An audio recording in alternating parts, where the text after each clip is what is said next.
Class 6 के civics के chapter number 6 rural administration में आपका स्वागत है। रूरल का मतलब होता है ग्रामीण। ग्रामीण प्रशासन में मतलब गांव के लोगों को यदि कोई समस्या होती है तो कौन कौन से अधिकारी उनकी मदद करते हैं, इनके बारे में हम पढ़ेंगे। तो there are more than 6 lakh village in India. India में लगभग 6 लाख गाँव हैं और taking care of their need for water, electricity, road connection जो है वो कोई स्मॉल टास्क नहीं है। अब इतने 6 लाख गाँव को संभालना, उनकी प्रॉब्लम्स को सॉल्व करना कोई बहुत आसान काम नहीं है। फिर इसके अलावा in addition to this land record जो होते हैं उनको भी मेंटेन करना होता है। और क्योंकि गांव में अक्सर कॉन्फ्लिक्ट होते हैं, कॉन्फ्लिक्ट का मतलब होता है लोगों के बीच में लड़ाइयाँ होती हैं इसको लेकर के, तो इसके लिए एक लार्ज मशीनरी मतलब एक बहुत सारे ऑफिसरों की ज़रूरत पड़ती है। तो हम वही देखेंगे इस चैप्टर में। जैसे मोहन की एक प्रॉब्लम है। मोहन एक फार्मर है, उसकी फैमिली के पास छोटा सा एग्रीकल्चरल फील्ड था जो कई सालों से वो फार्मिंग कर रहे हैं। उनके फील्ड के बाजू में रघु का फील्ड था। गाँव की कहानी आपको सुना रहे। तो जो रघु का लैंड था वो सेपरेट था एक स्मॉल बाउंड्री से। एक दिन मोहन ने नोटिस किया कि जो रघु है उसने शिफ्टेड कर दिया है, जो मिट्टी का उसने बंद बनाया था उसको शिफ्ट कर दिया है और अपने खेत का साइज़ बढ़ा लिया है। मोहन इससे बहुत नाराज़ हुआ।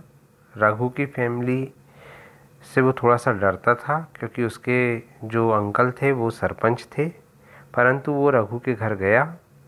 दोनों के बीच में हीटेड आर्गुमेंट हुआ। रघु ये रिफ्यूज़ कर रहा था कि उसने अपना मिट्टी का जो बांध है वो आगे बढ़ा लिया है, मिट्टी की जो लाइन है।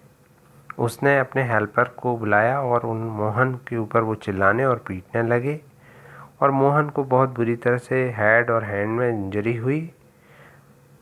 उसका फ्रेंड जो कि विलेज पोस्ट ऑफिस में था कि उन्होंने कहा कि जाओ तुम पुलिस स्टेशन जाओ।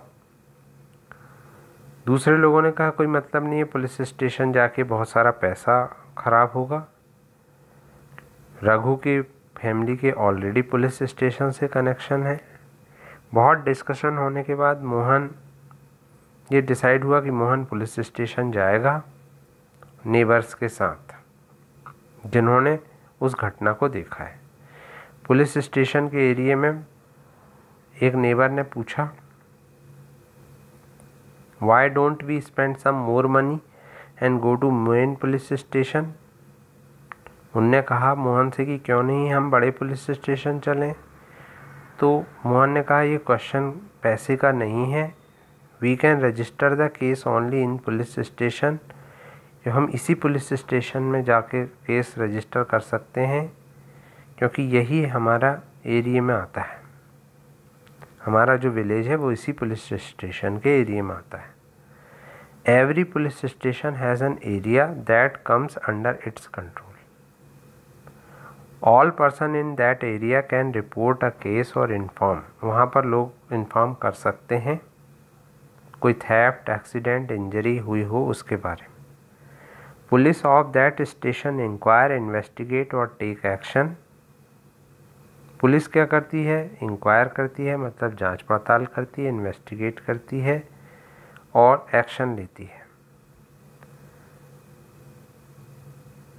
When they reached the police station, Mohan went to person के पास गया जो वहाँ पर स्टेशन हेड ऑफिसर था, SHO था। उसने बताया उसको अपनी सब problem.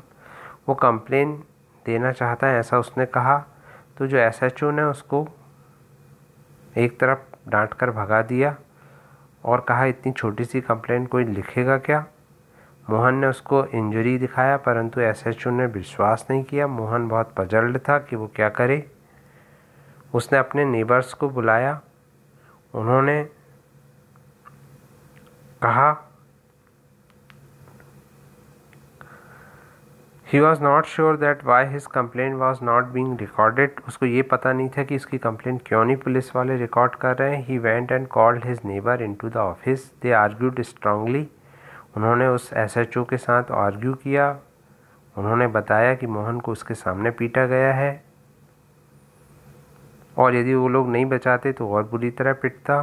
They insisted that the case be registered, case को रजिस्टर होना चाहिए। फाइनली ऑफिसर एग्री हो गया। He asked Mohan to write down his complain and told the people that he would send a constable next day to investigate the incident. तो इस तरह से police जो होती है वो लोगों की मदद करती है, पर वो भी कन्विंस होने के बाद, क्योंकि कोई भी जाकर के पुलिस स्टेशन में किसी की भी कंप्लेन लिखवा सकता है, इसलिए जब वो देखती है कि वाकई में वो ऑथेंटिक है तभी वो लिखती है। तो सबसे पहले हमें पुलिस स्टेशन में जाकर के कंप्लेन करना होता है। ये गांव में भी रहती है और ये शहरों में भी रहती है। दूसरा, गांव में मेंटेनेंस ऑफ लैंड रिकॉर्ड भी होता है। यदि मोहन और रघु जो है वो बेसिकली किस पर लड़ाई कर रहे थे, उनके फील्ड पर, तो वो एक और तरीके से सॉल्व हो सकती थी। यदि वो पटवारी के पास आते हैं, अब आपके लिए एक नया शब्द है पटवारी क्या होता है, तो जो मेजरिंग करता है लैंड को और कीप करता है रिकॉर्ड को। जैसे गांव में इतने सारे खेत होते हैं तो उन सब का क्या करता है, वो मैप बना के रखता है, सबके नाम लिख के रखता है, किसका लैंड कौन सा है, कितना बड़ा लैंड है, तो वो भी इस प्रॉब्लम को सॉल्व कर सकता है। पटवारी को अलग अलग नाम से, patwari is known by different name in different state. कुछ विलेज में उसे विलेज ऑफिसर कहते हैं। We will refer to this officer as patwari. हर पटवारी के पास एक ग्रुप ऑफ विलेज होते हैं। पटवारी मेंटेन और अपडेट करता है रिकॉर्ड ऑफ विलेज को।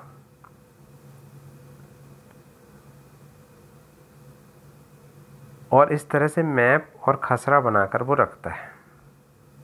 तो यदि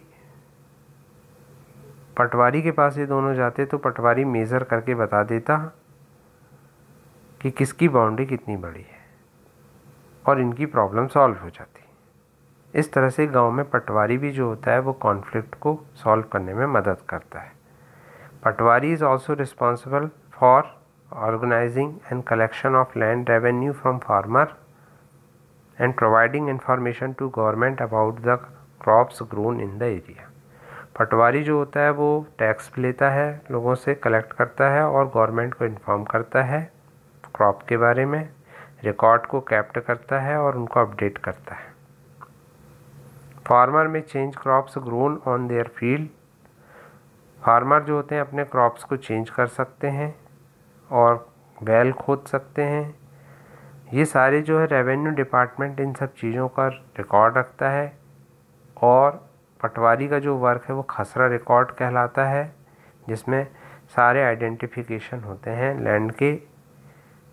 हमारे यहाँ पर जो इंडिया में स्टेट्स को डिस्ट्रिक्ट में डिवाइड किया गया है और डिस्ट्रिक्ट को फिर सब डिवीज़न में डिवाइड किया गया है, जिनको तहसील और तालुका कहते हैं।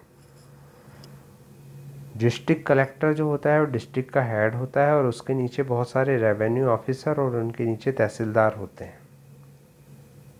तहसीलदार जो होते हैं पटवारी की सहायता से रेवेन्यू रिकॉर्ड को मेंटेन करते हैं और लैंड रेवेन्यू को कलेक्ट करते हैं।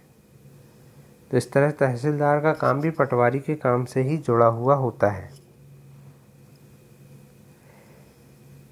हम जो स्टूडेंट जिनको कास्ट सर्टिफिकेट चाहिए होता है वो भी तहसीलदार से कास्ट सर्टिफिकेट प्राप्त करते हैं। आजकल एसडीएम जो होते हैं उसमें साइन करते हैं।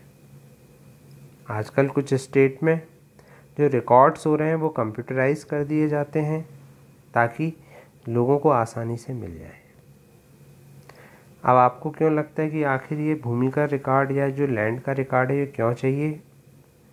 यदि फार्मर कोई लैंड को बाय करना चाहता है, यदि सेल करना चाहता है, लोन लेना चाहता है, फर्टिलाइज़र ख़रीदना चाहता है, तो उसे ये सारी चीज़ों की ज़रूरत पड़ती है। आजकल एक नया लॉ आ गया है कि बेटियों को भी जो है अपने फार्मर या किसी भी व्यक्ति की बेटियों को भी, पहले बेटों को ही लैंड का अधिकार मिलता था, प्रॉपर्टी का अधिकार मिलता था, अब बेटियों को भी प्रॉपर्टी का अधिकार सन 2005 के बाद हिंदू सक्सेशन एक्ट के बाद दिया जाने लगा है। Women are seen as people who work on field but not as people who own agriculture land. तो इसको हिंदू सक्सेशन एक्ट कहते हैं। ये लॉ चेंज हो गया है, इससे लड़कियों को भी जो है अपनी माता पिता की संपत्ति पर अधिकार होता है। दूसरी और पब्लिक सर्विसेज भी हैं, आप जैसे पुलिस, पटवारी और तहसीलदार के बारे में आपने पढ़ा। बहुत सारी पब्लिक फैसिलिटी आपके आसपास भी होती है, जैसे milk society, fair price society, bank, police station, agriculture society, post office, सब पोस्ट ऑफिस, आंगनवाड़ी, क्रैश मतलब जहाँ बच्चों को रखा जाता है, छोटे बच्चों को, और government school, health care centre. और ये सभी जो हैं ये लोगों की हेल्प करते हैं। तो रूरल एडमिनिस्ट्रेशन में जो है मुख्यतः पटवारी, पुलिस, तहसीलदार, इनका बहुत बड़ा योगदान होता है। तो हमने उसके बारे में पढ़ा मोहन की स्टोरी के माध्यम से। तो आपको समझ में आया होगा lesson. Thank you very much.